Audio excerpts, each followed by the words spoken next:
DCM DK Shivakumar ಹಾಡಿದ ಅದೊಂದು ಗೀತೆ ಇದೀಗ ರಾಜ್ಯ ಕಾಂಗ್ರೆಸ್ನಲ್ಲಿ ನೆಗಿ ಕೆಂಡದಂಥ ಪರಿಸ್ಥಿತಿ ನಿರ್ಮಾಣ ಮಾಡಿದೆ.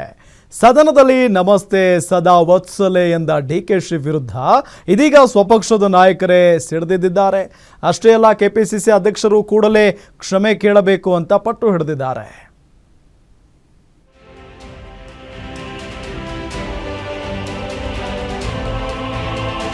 ಕಾಂಗ್ರೆಸ್ನ ಒಳಮನೆಯಲ್ಲೇ ಇದೀಗ ಸೈದ್ಧಾಂತಿಕ ತಿಕ್ಕಾಟ ಜೋರಾಗ್ತಿದೆ.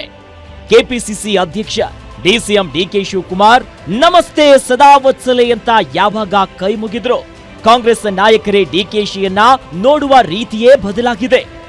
ಡಿಕೆ ಶಿವಕುಮಾರ್ ಸಂಘ ಪ್ರೇಮಕ್ಕೆ ಕಟ್ಟ ಕಾಂಗ್ರೆಸ್ಸಿಗರು ಕೆರಳಿ ಕೆಂಡವಾಗಿದ್ದಾರೆ.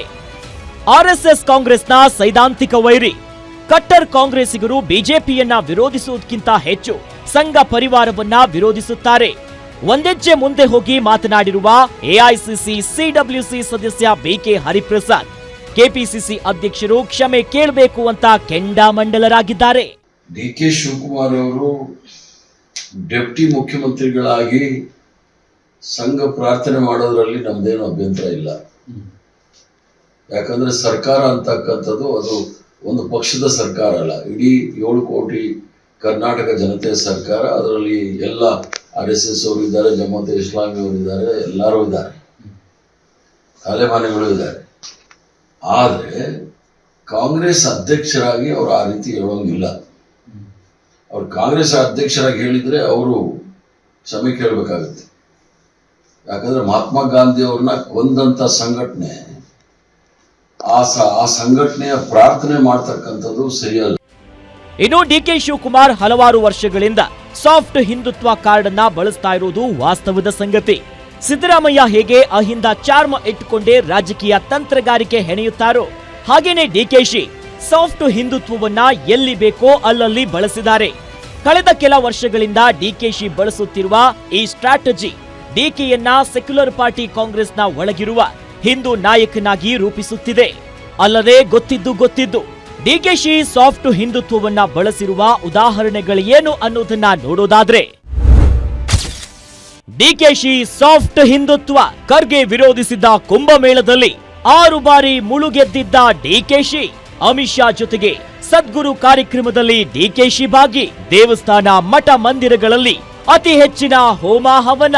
ಕರಾವಳಿ ಭಾಗದ ಹಿಂದೂ ಧಾರ್ಮಿಕ ಕಾರ್ಯಕ್ರಮಗಳಲ್ಲೂ ಡಿಕೆಶಿಗೆ ಆಸಕ್ತಿ. ಗಂಗಾರತಿ ಮಾದರಿಯಲ್ಲೇ ಕಾವೇರಿ ಆರತಿ ಆಯೋಜನೆ. ಬೇರೆ ಬೇರೆ ಜಿಲ್ಲೆಗಳ ದೇವಸ್ಥಾನಗಳಲ್ಲಿ ಖುದ್ದು ಭಾಗಿಯಾಗಿ ಪೂಜೆ. ಹಿಂದುತ್ವ ಬಿಜೆಪಿ ಆಸ್ತಿಯಲ್ಲ ಎಂದು ಘಂಟಾಘೋಷವಾಗಿ ಹೇಳಿಕೆ. ಅವಕಾಶ ಸಿಕ್ಕಾಗೆಲ್ಲ ಸಂಸ್ಕೃತ ಶ್ಲೋಕಗಳ ಉಚ್ಚಾರಣೆ. ಹೀಗೆ ಡಿಕೆ ಶಿವಕುಮಾರ್ ಹಿಂದುತ್ವದ ದಾಳವನ್ನ ಉರುಳಿಸ್ತಾ ಇರೋದು ಕೈ ನಾಯಕರನ್ನ ಕೆರಳಿಸಿದ್ರೆ, ಬಿಜೆಪಿ ನಾಯಕರು ಮಾತ್ರ ಡಿಕೆಶಿ ಹಾಡಿದ ಗೀತೆಯ ಬಗ್ಗೆ ಏನಂತಾರೆ ನೋಡಿ. ದೇಶ ಪರಿವರ್ತನೆ ಆಗ್ತಾ ಇದೆ. ಯಾರು ಏನನ್ನ ಬೇಕಾದರೂ ಸ್ವೀಕಾರ ಮಾಡಬಹುದು. ಅವರವರಿಗೆ ಬೇಕಾದ ಆಯ್ಕೆಗಳು ಅವರವರ ಮುಂದೆ ಇರ್ತದೆ. ಈಗ ಡಿಕೆ ಶಿವಕುಮಾರ್ ಅವರು RSS ನ ಗೀತೆಯನ್ನು ಹೇಳಿದ್ರು ಅಂತಂದ್ರೆ ಅವರಿಗೆ RSS ಬಗ್ಗೆ ಸಿಂಪತಿ ಬಂದಿರಬೇಕು, ಅದು ಅವರಲ್ಲಿ ಪರಿವರ್ತನೆ ಆಗಿರಬೇಕು.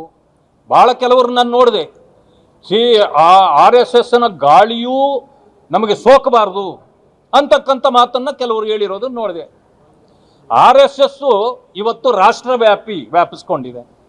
ಎಲ್ಲ ಕಡೆಯಲ್ಲೂ ಅವರ ಗಾಳಿ ಇದೆ. RSS ನ ಗಾಳಿ ನಮ್ಮ ಮೇಲೇನೆ ಬೀಳಬಾರದು ಅನ್ನೋದಾದ್ರೆ ಭವಿಷ್ಯ ಭಾರತ ದೇಶದಿಂದ ಹೊರಗೋಗ್ಬೇಕಾಗತ್ತೆ ಅವರು.